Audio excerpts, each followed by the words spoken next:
hindi mawawala yung treatment para pag pinaandar natin swabing swabe. Picture mo ba? Kailangan meron na pero hado engine treatment turbo talaga. Tapos mag-overhaul or mag-top overhaul, lalagyan mo talaga ng ganito. Okay? Para yun, kita nyo may mga parang mga bilog-bilog. So yan yung treatment guys. Okay, so lalagyan natin ng oil. So Petron Blaze Racing.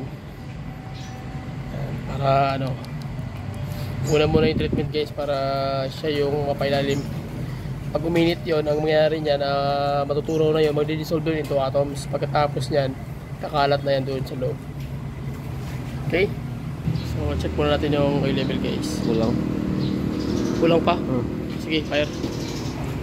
So pag maglalagay ka ng oil, kahit anong klaseng brand guys, basta para sa akin yung fully synthetic, even multi-grade, basta fully synthetic.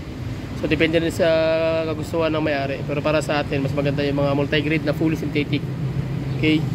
Pag mga luma na, mas maganda yung fully synthetic na multi-grade. Yun po yung mga advice ko sa inyo.